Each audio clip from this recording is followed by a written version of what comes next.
बिस्मिल्लाहिर्रहमानिर्रहीम, अस्सलामु अलैकुम। मैं हूं करामत मुगल और मेरे साथ हैं इब्राहिम अब्बासी। और बड़ी ब्रेकिंग न्यूज़ इस वक्त हम आपको देते चलें कि अभी अभी इद्दत में निकाह केस का फैसला आया और बिल आखिर इस मुल्क में जो हाथ डाला गया था शरीयत को और एक पाकीज़ा खातून पर जो तोहमतें लगाई गई थी वो बिल आखिर धुल गई हैं। जितना गंद करना था वो कर लिया गया। 7-7 साल की सजा में आज इमरान खान और बुशरा बीबी की अभी अभी बरीयत हुई है। क्या तफसीलात आपके पास, और इसके बाद दीगर मामला की तरफ चलेंगे।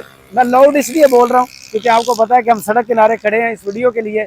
बताइएगा क्या तफसीलात सामने आई है कि इमरान खान और बुशरा बीबी को इद्दत में निकाह केस में बिल आखिर बरी कर दिया गया। बहुत बहुत शुक्रिया करामत साहब। देखें आज का जो फैसला आया है बुनियादी तौर पर वो उसके टिकर जो है या उसकी खबर जो है वो हर तरफ पढ़ूंगा। ये जो क्योंकि जिसमें जो है वो इमरान खान साहब का शायद जिक्र ना है क्योंकि मैं फ्लो में पढ़ूंगा। यहाँ पे बानी पीटीआई जो है वो टीवी आप इमरान खान ही बोले, इमरान अब रुक के बोले, इमरान खान ही बोले।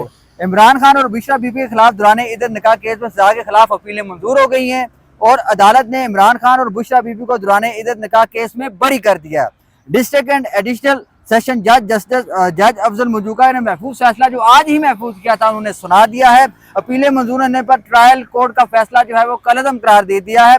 सिविल जज कुदरतुल्लाह ने इमरान खान और बुशरा बीबी को 7-7 साल कैद और 5-5 लाख रुपए जुर्माना जो है वो उसकी सजा सुनाई थी। एडिशनल एंड सेशन जज ने आज जो है ये फैसला महफूज किया था। इसके अंदर अगर हम देखें जो आज उनके वकील थे जाहिद आसफ साहब, उनकी तरफ से ये बारहा कहा गया ये 2 दिन से उनके जो दलाइल हैं वो सियासी बुनियादों पर हैं। कोई उनकी तरफ से ऐसा दलाइल ऐसी दलील नहीं दी गई जो किसी आइन कानून था जिसका कोई लिमिट जो बताई गई हो। आज सलमान अकरम राजा साहब ने उसकी भी जो है वो दलाइल जवाबुल दलाइल में जो है वो कहा कि जो जाहिद आसफ की तरफ से दलाइल दिए गए हैं वो आइन और कानून के मुताबिक नहीं है। 2-3 उन्होंने मिसालें दी। जिस तरह उन्होंने कहा गया जब जाहिद आसफ साहब की जानिब से कि जो इस वक्त तलाक होती है उसके लिए 90 दिन का जो है वो दौरानिया पूरा करना जरूरी होता है इद्दत का। वहाँ पे जो है वो उनकी जानिब से सलमान अकरम राजा साहब की जानिब से कहा गया कि वो 90 दिन इस वजह से है क्योंकि गांव के अंदर पाकिस्तान का जो कानून है उसके मुताबिक अगर गांव में इस तरीके का मामला हो उसके लिए नोटिस जो भेजा जाता है यूनियन काउंसिल की हद तक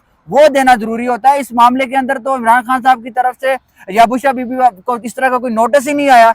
लिहाजा वो वाली इम्प्लीकेशन जो है जिसकी ये बात कर रहे हैं खावर मानिका के वकील वो यहाँ पे इम्प्लीमेंट नहीं होती। लिहाजा जो आइन और कानून के मुताबिक उन्होंने फिर जाहिद आसफ साहब ने इस्लामाबाद हाई कोर्ट की एक जो फैसला था उसको कोर्ट किया। हालांकि उन्होंने ये छोड़ दिया कि सुप्रीम कोर्ट ने उसके बाद एक और फैसला भी जो दिया हुआ है। लेकिन जो हाई कोर्ट का फैसला था उसमें 90 दिन का जिक्र था। 90 दिन का जिक्र इस वजह से था क्योंकि जो यूनियन काउंसिल के अंदर मुतल्लिका जो फ्रीकैन थे या दोनों मियाँ बीवी थे उन्होंने एक दूसरे के साथ नोटिस जो है वो भेजे हुए थे।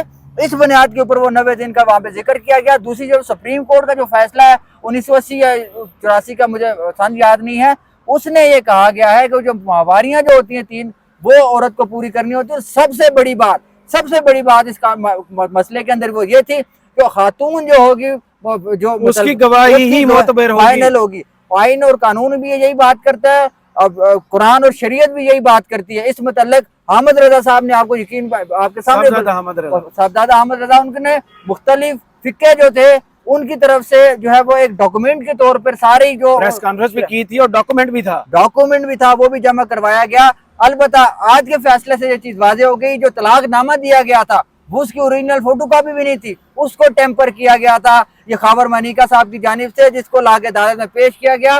वो जो झूठा और फाद जो तलाकनामा था वो भी आज एक्सपोज हुआ है। खास तौर पर मैं आपसे ये सवाल करूंगा, आपने तज्जिया करना है खावर मानिका आप क्या करेंगे? खावर मानिका के लिए बहुत आसान, अगर जरा सी भी गैरत हो तो कम से कम किसी को मुंह ना दिखाएं। और जो इल्जाम इनने लगाया था इस मुल्क का कानून है कि इस घटिया इल्जाम पर जो उन्होंने लगाया इस पर जो सजा बनती है अब वो खावर मानिका को कोर्ट को देनी चाहिए कि आपने कैसे एक पाक दामन औरत पर यह इल्जाम लगाया, इस मुल्क की अदलिया को गलत रास्ता दिखाया, गलत सबूत दिए, जालसाजी की, बेईमानी की, बदनीति की बुनियाद पर आप ये पिटीशन कोर्ट में लेकर आए। अब आपको वही सजा दी जाती है जो पहले कुदरतुल्लाह साहब ने इमरान खान या बुशरा। दूसरी एक और चीज बड़ी अहम चीज है जो आज के फैसले के अंदर अफजल मजूका साहब ने कहा है कि इमरान खान और बुशरा बीबी अगर किसी दूसरे मुकदमे में गिरफ्तार नहीं है तो फौरन रिहा किया जाए। और इमरान खान बुशरा बीबी की रिहाई की रोबकार भी जो है अदालत की तरफ से जारी कर दी गई है। खावर मानिका की जानिब से दायर मेडिकल बोर्ड और उलमा की राय के हवाले की दरखास्तों का दलाइल मुकम्मल हो चुके हैं। अब ये उलमा की राय जो अब बेशक बाद में ली जाए, दलाइल उनकी जानिब से दिए जा चुके हैं। लेकिन जो एक फ्रॉड कहा गया है शादी को, एक मियाँ बीवी ने शादी की, उसको फ्रॉड डिक्लेयर करने की जो कोशिश की गई, मैं तो समझता हूँ इसके ऊपर दुनिया में जो हमें मजाक बनाया गया कि निकाह करने पर सजा इस मुल्क में है। मेरी जो जाती राय है करामत साहब वो ये है कि जिन लोगों ने पाकिस्तान के साबिक वज़ीर आज़म, पाकिस्तान के क्रिकेट टीम के साबिक कप्तान, वर्ल्ड कप के विनर इमरान खान साहब को जिस तरह तजलील की गई, उनके डिफेमेशन का केस करना चाहिए खैबर मानिका के ऊपर। बुशरा बीबी का, मैं समझता हूँ सबसे ज्यादा, इमरान खान से भी ज्यादा बुशरा बीबी का ये हक है कि वो आगे डिफेमेशन का केस करें खैबर मानिका के अंदर, खैबर मानिका के ऊपर, और खैबर मानिका का जो किरदार है इसकी खमियाजा भुगते हुए उनको जो है वो कैफरे किरदार तक पहुंचाना बुशरा बीबी के ऊपर, मैं कहता हूँ फर्ज हो गया। सही। तो आज यानी इमरान खान का अगर कोई और मुकदमा नहीं है जिसमें उन्हें सजा सुनाई, अब रोबोकार जारी हो गई है। बुशरा बीबी तो रिहा मस्ट होंगी क्योंकि उनके ऊपर कोई केस नहीं। अब एक हाई कोर्ट का, एक मैं आपको दिलचस्प, हाई कोर्ट के अंदर नैब इंक्वायरी के हवाले से, पेशी के हवाले से एक दरखास्तें दायर की गई थी प्री अरेस्ट बिल, वो जाके chief justice Islamabad high court ने अक्टूबर में लगाई है, छुट्टियों के भी 1 महीने बाद। अब आप इसके ऊपर तजिया दें। इसके ऊपर तजिया यही बनता है कि अभी अर्ली समाज जो है उसकी दरख्वास्त पीटीआई को फौरन, अगर लीगल टीम इस वक्त जाग रही है, जैसे पिछले सैटरडे को गए थे जलसे की मनसूखी के लिए, अभी लीगल टीम मूव करे, इस्लामाबाद हाई कोर्ट जाए, अर्ली समाज की जो है दरख्वास्त दे। शेख साहब, चीफ साहब बोला, आमिर फारूक साहब अगर छुट्टियों पर हैं तो ये सोने पर सुहागा भी है, क्योंकि मोहसिन अख्तर कियानी इस वक्त अगर कायम मकाम उन्होंने हलफ उठा लिया, ये आपके पास बेहतर इंफॉर्मेशन होगी, और अगर उन्होंने हलफ उठा लिया है तो इस वक्त इस्लामाबाद हाई कोर्ट कम अज कम एक 22 जज से पाक है, साफ है, तो मोहसिन अख्तर कियानी साहब अवेलेबल होंगे, उनसे उनको दरख्वास्त करनी चाहिए कि अर्ली समाअत करें और इमरान खान की फौरी रिहाई का बंदोबस्त करना चाहिए। ये सारे का सारा डिपेंड करता है पीटीआई की लीगल टीम पर, जिसके सरबराह हैं शिबली फराज। अब शिबली फराज साहब जो है इम्तिहान अब शुरू होता है। अब बुनियादी तौर पर यहाँ ना सिर्फ एक सियासी गेम जो है वो चलेगी, बल्कि पॉलिटिकल जो टेम्परेचर है उसको भी कंट्रोल करने की जरूरत है। दूसरी चीज जो लीगल टेम्परेचर है पाकिस्तान तहरीक इंसाफ के अंदर, जो जिम्मेदारी है पाकिस्तान तहरीक इंसाफ की वकला की, उसको यहाँ पे एग्जीक्यूट करने की जो है वो जरूरत है। जो प्लान बनाया गया है उसके अंदर तब्दीलियां करने की जरूरत है। आप ये मानेंगे करामत साहब के पाकिस्तान तहरीक इंसाफ की लीगल टीम ने बतौर सियासी जमात को बहुत नुकसान पहुंचाया, और साथ में जो पाकिस्तान बहुत सी गलतियां हैं, बहुत सी कोताहियां, लेकिन उनको ठीक करने का वक्त भी है। बिल्कुल दोबारा चांस मिले हैं, दोबारा चांस मिले हैं। देखे जैसे इन्होंने सलमान अकरम राजा ने केस कल फाइट करके जीता है, वो कम बैक था। साइफर केस में कम बैक था, बड़ी इंपॉर्टेंट, तो शाहाना केस में कम बैक था, इद्दत में निकाह केस में कम बैक है। तो यहाँ सुस्ती करने का वक्त नहीं है। 12 और 13 जुलाई ना सिर्फ पाकिस्तान तहरीक इंसाफ बल्कि इमरान खान और बुशरा बीबी के लिए भी बड़े तारीख के सब। मैंने 4 दिन पहले ट्वीट किया था, बहुत फोन आए थे कि हवाओं का रुख कैसे तब्दील हो रहा है। एक बड़ा मोर्चा इस्लामाबाद का खाली हुआ है और इंसाफ की जो है वो तरसील मेरिट पर इमरान खान को शुरू हो गई है। यानी कि एक शख्स था जो अदलिया पर इन्फ्लुएंस कर रहा था, जिसका बार बार अदालत के अंदर नाम भी लिया गया, उस शख्स की तब्दीली के बाद देखें इस्लामाबाद का, शहर इक़्तिदार का, मुल्क की अदलिया का सारा माहौल बदल चुका है और लोगों के, मैं तो कहूँगा, जज्बात भी बदल चुके हैं कि अब वो वक्त है जब अदलिया ने इस मुल्क को लीड करना है। जैसे कायदे आज़म मोहम्मद अली जिन्ना खुद लायर थे, उन्होंने लीड किया था, और अब सारी की सारी नजरें एक तो डयाला जेल की तरफ है, दूसरी पाकिस्तान की जितनी हाई कोर्ट्स हैं, लोअर जुडिशरी है और सुप्रीम कोर्ट है, उस तरफ है, और पाकिस्तान तहरीक इंसाफ के वकला जो लीगल टीम है उसकी तरफ है। वो किस तरीके से सारे मामले को देके लेके चलेंगे, क्योंकि लेकिन सितम ज़रीफ़ी तारीख की देखें, आज 13 जुलाई है। अगर सुई की घड़ियां आप वापस घुमाएं, थोड़ा सा वक्त का पहिया वापस चले, 13 जुलाई 2018 को इस मुल्क में एक जाली मंसूर खलाज, एक जाली चे गुवेरा आया था अपनी बेटी का हाथ पकड़ के कि चलो मासूमियत और हमदर्दी का कार्ड खेलते हैं, चलो इस मुल्क के इलेक्शंस में अपनी गिरफ्तारी देकर हिस्सा डालते हैं, शायद मुस्लिम लीग नून को कोई वोट मिल जाए। लेकिन उस वक्त भी लोग बहुत सियाने हो चुके थे, उनकी आंखों का ऑपरेशन हो चुका था। नवाज शरीफ और मरियम नवाज 13 जुलाई 2018 को लंदन से पाकिस्तान आए थे और वोट को इज्जत दो का उन्होंने बयानिया लेकर चला था। लेकिन आज देखें, वोट को इज्जत दो ना कहीं नजर आ रहा है, वो मनु मट्टी दिले दफन हो चुका है। मैं तो समझता हूँ वोट को इज्जत दो कि आज जो है पहली एनिवर्सरी है, वो पहली नहीं है, जब रजीम चेंज में आपने हिस्सा डाला है उसके बाद से आपकी बरसियां मनाई जा रही। हर जो साल होगा ना इसको देखा जाएगा, क्योंकि आप बड़े मजे की बात, 13 जुलाई को वो आए एक कार्ड खेलने के लिए, लेकिन आज 13 जुलाई को वो जो उसका अपोजिट, वो लोग अपनी सियासत चमकाने के लिए आए, ये लोग हक और सच के जरिए जेलों से आज़ादी हासिल कर रहे हैं। और मेरिट पर यहाँ कोई डील नहीं की गई। दूसरा, इमरान खान ने आज मीडिया से गुफ्तगू भी की थी, वो आपके पास उसकी तफसीलात भी हैं, अगर वो भी थोड़ी सी शेयर कर दें। और उसके बाद जो हमने बेसिक स्टोरी इससे पहले प्लान की थी वो थी 8 जजों ने क्या कुर्बानी दी है इस कौम के लिए। वो इस कौम को पूरा पता होना चाहिए कि उनको क्या क्या ऑफर किया गया था, उसकी कितनी कीमत, भारी कीमत बनती थी। उन 8 जजेस ने कौम के साथ, इस मुल्क के आइन और इंसाफ के साथ खड़ा होना पसंद किया। उस लालच को पाँव के नीचे उन्होंने भी रौंदा। बिल्कुल ऐसे ही है। सबसे पहले हम बात करें, इमरान खान साहब ने आज जो बात की है, बड़ी अहम जो है उन्होंने बातें की। उनकी जब देखें, इमरान खान साहब जब भी मीडिया से बात करते हैं ना जेल के अंदर, वो हर चीज़ को कहीं ना कहीं टच करते हैं जी। वो पाकिस्तान वेल अवेयर्ड होते हैं। और जब उनको सबसे बड़ा उनके लिए मेरे ख्याल में सब इशू पाकिस्तान की मईशत है। उन्होंने कहा पाकिस्तान की मईशत के अंदर जो उन्होंने ये नया बजट जो है वो ला के 1100 अरब रुपए की खोज जो है वो जो फ़ायदा हासिल किया और आवाम को जो है नुकसान पहुँचाया। और साथ में उन्होंने कहा है कि जो जुल्फ़िकार अली भुट्टो और फैज़ाबाद धरना केस सुनाया गया, लेकिन हमारी दरख्वास्त को नहीं सुना गया। ये तो उन्होंने ये उनका ये मतलब ये था कि जुल्फ़िकार अली भुट्टो का केस इन्होंने लाकर 50 साल के बाद सुनकर उसको बेहतरी करने की कोशिश की। धरना केस जो एक गलती की गई उसको बेहतर करने की कोशिश की, लेकिन जब पाकिस्तान फैज़ाबाद धरना केस। दूसरी चीज़ ये कि इमरान खान से उनका गिला यहाँ पे ये है कि हमारी तरफ से दरखास्तें सुप्रीम कोर्ट के अंदर जाती हैं, जिसमें बल्ले वाला केस था, जिसके अंदर आपका लेवन प्लेइंग वाला केस था, जिसके अंदर आम इंतखाबात के अंदर दादरी वाले केस थे। वो तो एक जरूरी है जिसको सबसे पहले सुना जाए ताकि मजीद अगले बुरान से बचा जाए, बुरानों से बचा जा सके। वो सुप्रीम कोर्ट की तरफ से जो है वो नहीं सुनेंगे।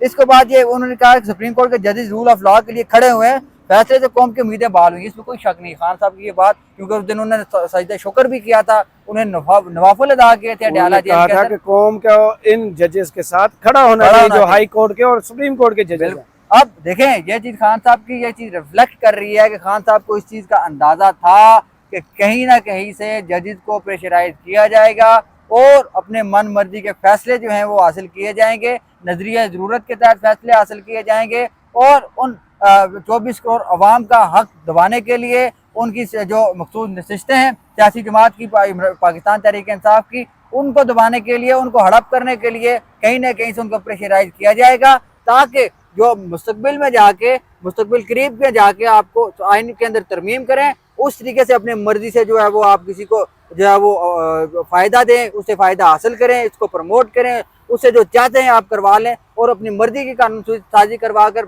कोशिश करें कि अगले इंतखाबात तक खान साहब को जितना जो है वो आप जलील कर सकते हैं आप करें, उनको जितना दबा सकते हैं आप दबाएं। लेकिन ऐसा हुआ नहीं है। खान साहब का एक खुदकिस्मती रही है कि जब भी उनको दबाने की कोशिश की गई है, उन्होंने इतना, उनका कनेक्शन बहुत स्ट्रांग, वो इतना स्ट्रांग उनका रिएक्शन आता है कि उनके लिए बर्दाश्त करना बड़ा मुश्किल हो सकता है।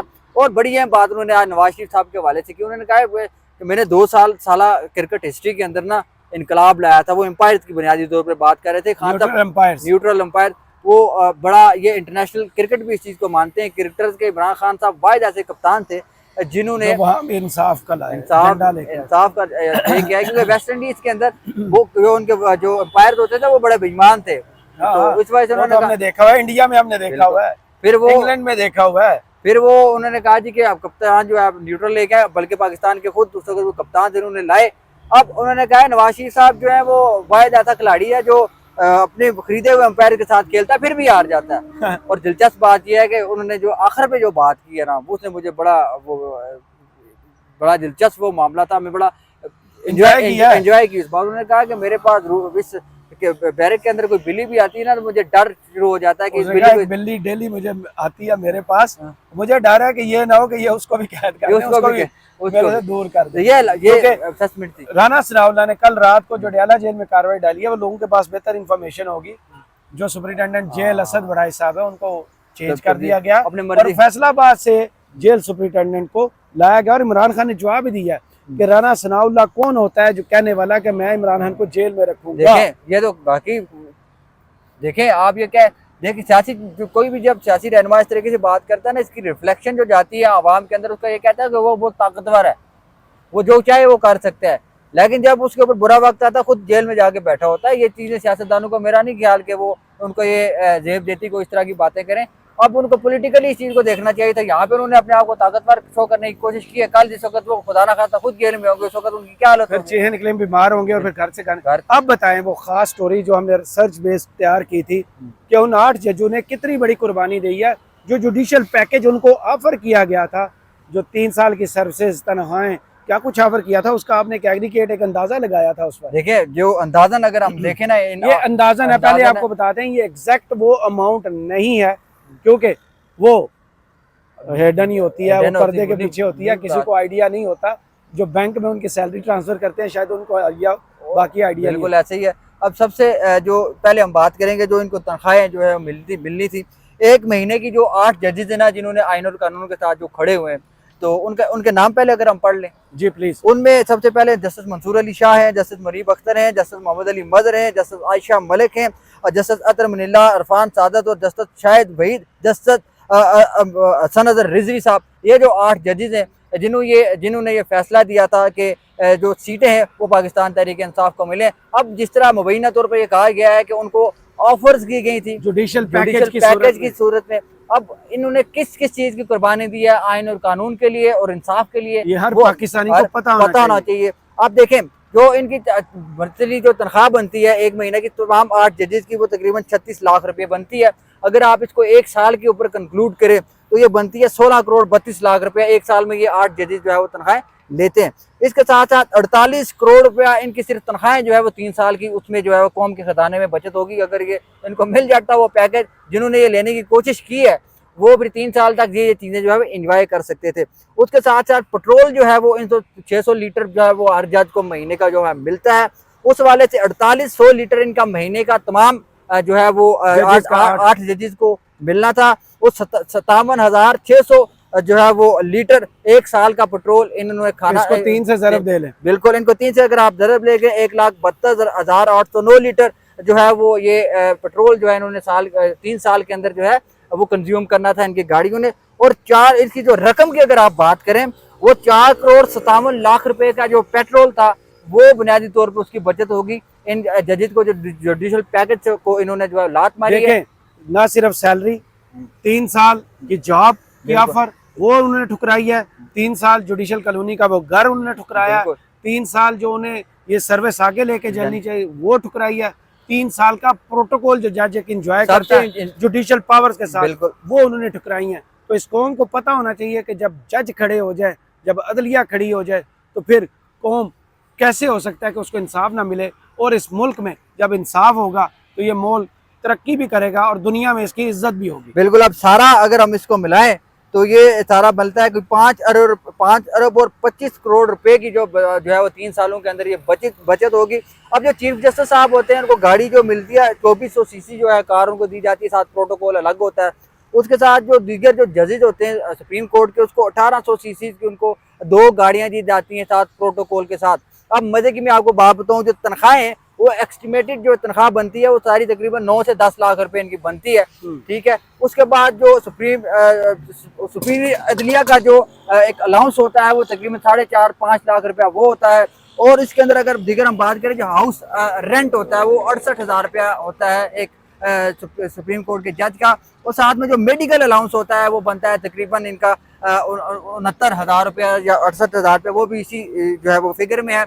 और साथ साथ जो इनका ट्रैवल अलाउंस बनता है डेली का वो 8,000 रुपये का बनता है, जिसमें ये सारी चीज़ें जो है वो तनख्वाह के बाद जितने अलाउंसेज हैं वो बनते हैं सारे, ये अलाउंस के अंदर मिला के सारी हमने ये 17 से 18 लाख रुपए जो पर मंथ इनकी जो पे बनती है उसके अंदाजन वो ये हमने आपको बताया। इसके साथ साथ जो पेंशन होती है सुप्रीम कोर्ट के जजेस की, वो पेंशन जो होती है वो जब बेसिक जिसको हम तनख्वाह कहते हैं वो विदाउट होल्डिंग टैक्स होती है, उसके अंदर टैक्स की कटौती नहीं होती। वो सारी जो उनकी पेंशन होती है वो सुप्रीम कोर्ट टैक्स फ्री होती है, जजेस के पास आती है। आप देखें इतनी बड़ी कुर्बानी 8 जजेस ने दी है। अब इन्होंने बुनियादी तौर पर उन लोगों के लिए कुर्बानी दी है जिन्होंने 8 फरवरी को वोट डाला।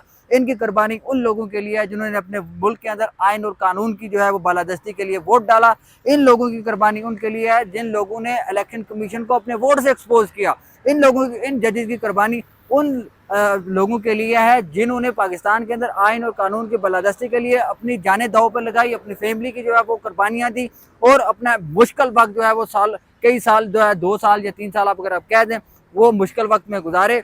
और इन जजेस की कुर्बानी उन लोगों के लिए जिनको उम्मीदें थी, जो बैरून मुल्क लोग बैठे हुए हैं, उनको उम्मीदें थी इन जजेस की कि पाकिस्तान के अंदर आइन और कानून की बालादस्ती होगी। इन जजेस की तरफ से जो फैसला है, इनकी जो अपना जो जाती मफाद को इन्होंने ठुकराया है, इसका सबसे ज़्यादा फायदा पाकिस्तान को हो गई होगा। इससे ज़्यादा फायदा मुस्तकबिल के अंदर जो आने वाली जजेस हैं वो इनको रोल मॉडल के तौर पर देखेंगे, और मुस्तकबिल के अंदर ये फैसला यकीनन पाकिस्तान की पूरी तारीख में, जब तक पाकिस्तान इस वर्ज़े वजूद में है, इसको कोट किया जाएगा और बताया जाएगा कि किस तरीके से इन जजेस ने पाकिस्तान के अंदर आइन और कानून की बालादस्ती के लिए खड़े हुए, और सबसे बढ़कर जो प्रेशर को इन्होंने बर्दाश्त किया। यकीनी तौर पर करामत साहब प्रेशर तो हुआ होगा इन जजेस फुल कोर्ट हुई, 8 दिन की ब्रेक हुई, बड़ी मुलाकातें हुई। एक और एडिशनल चीज मुझे कहीं ना कहीं खदशा है ना, ये अगर ये क्या कहा गया कि प्रेशर राइज किया गया है, तो फिर ये जजेस कुछ अरसे के बाद मुझे फील हो रहा है, ऐसी फीलिंग्स आ रही हैं कि कहीं खत व किताबत वाला मामला भी मंदिराम के ऊपर आ सकता है। उनके पास फुल कोर्ट अवेलेबल है, तो इन्हें अदालत का कानून अवेलेबल है। लेकिन एक चीज है ना कि चीफ जस्टिस को आगाह करना जरूरी होता है। चलें, इस मुल्क में अक्टूबर तक इंतजार करें, हो सकता है कि बहुत सारी चीजें अक्टूबर में जाके बदल जाएं। बहुत शुक्रिया इब्राहिम अब्बासी आपके वक्त का। कमेंट्स बॉक्स में जरूर बताइएगा वीडियो आपको कैसी लगी। इजाजत दीजिए, अल्लाह।